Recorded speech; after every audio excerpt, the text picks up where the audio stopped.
Hello, this is Roland. Welcome. Let's begin by taking a call. This call is coming in from San Francisco, I think. Hi, my name is Brian. I've been listening to your program for the last 6 months now and really enjoy it quite a lot. And have one thought which I want to share with you and know if you have any comments on it. I've been a college student for about a year, and as I'm also a believer, a Christian, and as I go around to different classes and interact with others, I find that I don't feel like I can easily bring up anything to do with my Christianity. When I go around to classes, I feel like the instructors there, I go to a regular secular college and feel like they're likely to criticize my beliefs if I bring anything up. And so I think others also feel the same way, that have similar Christian beliefs to me from what I've heard talking with others. So I'm wondering what you think the right role is for my faith as I'm studying. If you think I should keep a more lower profile and keep my beliefs to myself, or be more wanting to share to try to help others at the same time, sharing what I believe is true. So thank you, and yes. All right, bye-bye. Thanks, Brian. Good question. Let's talk about it. You know, there's not a lot we can do for other people other than set a good example and live the good life. Okay? You make believers out of them when you live the good life. First of all, your primary responsibility, of course, is to your own family. If you are married, you're a college student, you may or may not be, but let's suppose you were married. Well, then your primary responsibility would be to your wife and your children. And other people, well, not so much. Now, the other thing is, in today's world, a lot of people just aren't ready. They don't want to hear it. They have the wrong idea about, they've been totally brainwashed by the television sitcoms and a lot of things that they've seen. They have the wrong idea about Christians, and that's why living the good life is a good thing. It's really good, okay? Once in a while, there may be a little opening. In other words, someone may express an interest. They may see something different about you. They may see you have a certain grace, a certain kindness, a certain helpfulness, a certain nobility. And seeing that, they kind of wonder, what's that all about? And there may be a little opening for you to share something.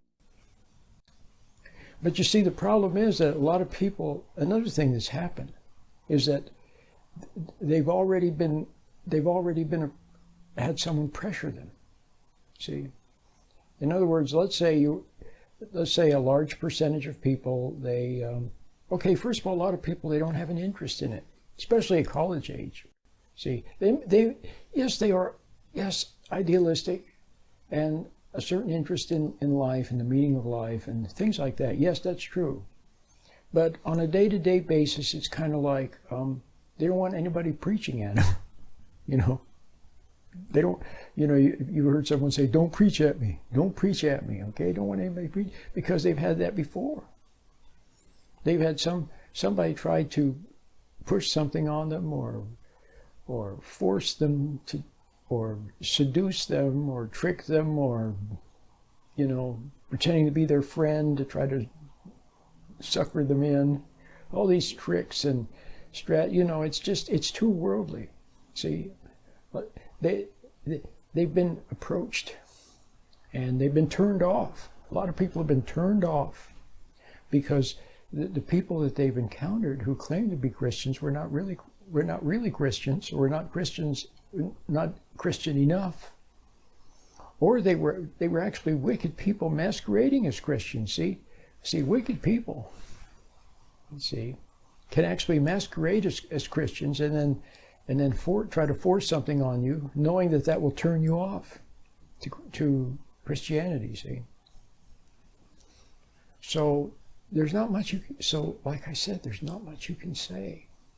Some Christians are already, there are some people who are all book learning and all chapters and verses and rituals and all of that stuff. So you can't do anything for them, hardly. And the people who aren't Christian at all or religious at all, or they maybe they're not even spiritual at all. Or they say, well, I'm spiritual, but I'm not religious. That sort of thing. Well, any trick that you would try, any strategy, it would just be wrong. It would just backfire. Okay? If people are to come to the truth, it must be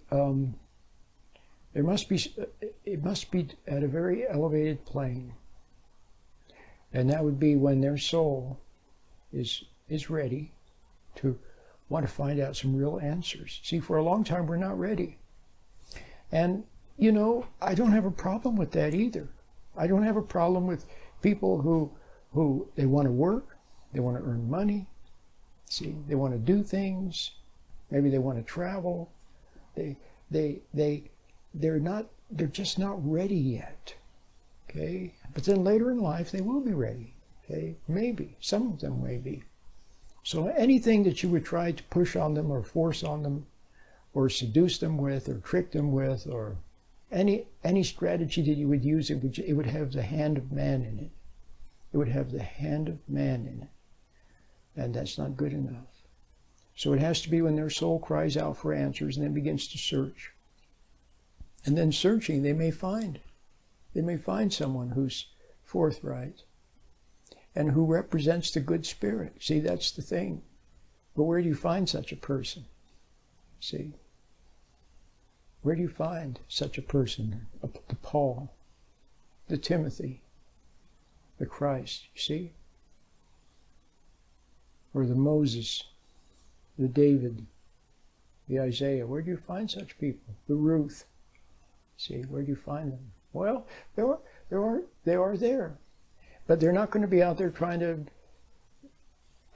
force people or trick them or seduce them or trying to get them to make a decision, or they won't be doing any of that. They'll be leading a life of quiet dignity and grace.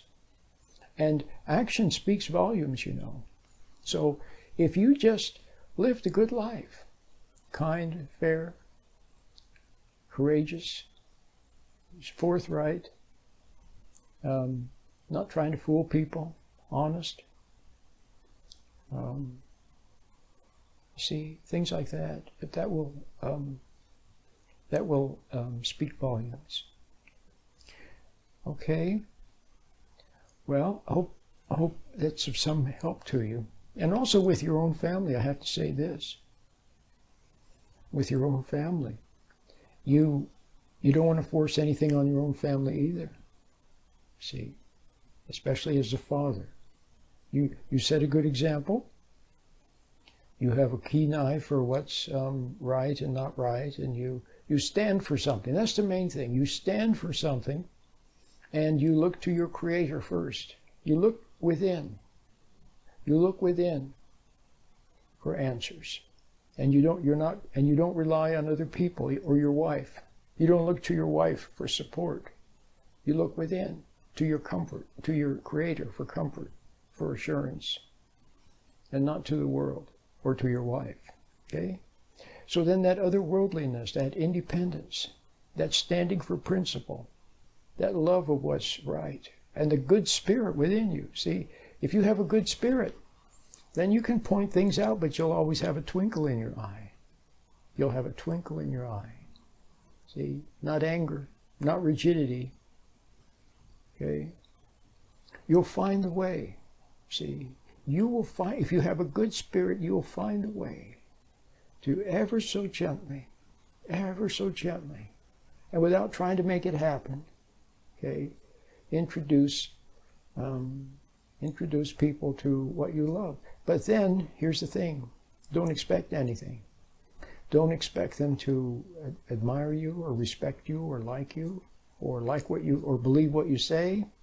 See, they may not. They may hate it. Or to them, it's nothing. See, all you can do is live the good life, and occasionally there may be a little opening to share something. And then have no expectations. Don't try to make an impression on others. See, that would be the hand of man again, to ruin it. Remember, Abraham was instructed to make the altar out of rough stone. See, that way it wouldn't serve man and man's pride because of its beauty and luster and so forth. Well, hope you enjoyed today's answer, and we'll see you the next program for more questions and more answers. This is Pastor Roland. Oh yes, and incidentally, go to talktoapastor.org. You can listen to my radio programs. I have a program every week, every Sunday morning in Southern California, and the same program airs Monday afternoon in Pennsylvania, in the Wilkes-Barre, Scranton area, and then again Saturday evening at 8 o'clock.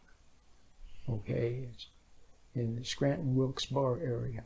But then I have my programs on in the radio archive, so you can listen to them 24/7.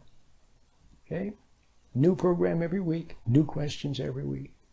Okay, at talktoapastor.org.